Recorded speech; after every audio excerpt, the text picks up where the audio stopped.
си пълним басейна. Ето дядо го купи. Да. Ама хубаво е малък, както ти ние сме по-малко. Ето вижте ние. Сме пълни. Да, ето го. Взехме си първо едни балони, надухме ги лесичките. Вижте, ето. Той е 15 лева. Балоните са 8. И се взе една лампичка.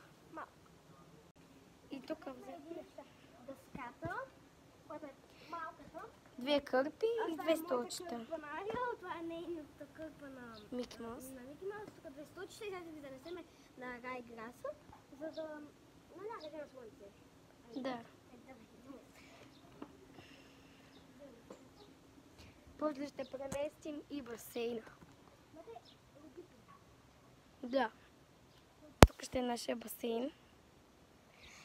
И хора, сега ще слагаме банските. Чао. Така хора, съжалявам, че не ви показахме как се къпахме, но се изкъпахме. Ето я лампичката, за която ви казах в началото. И хора, дай ми се облякайте. Чао на всички!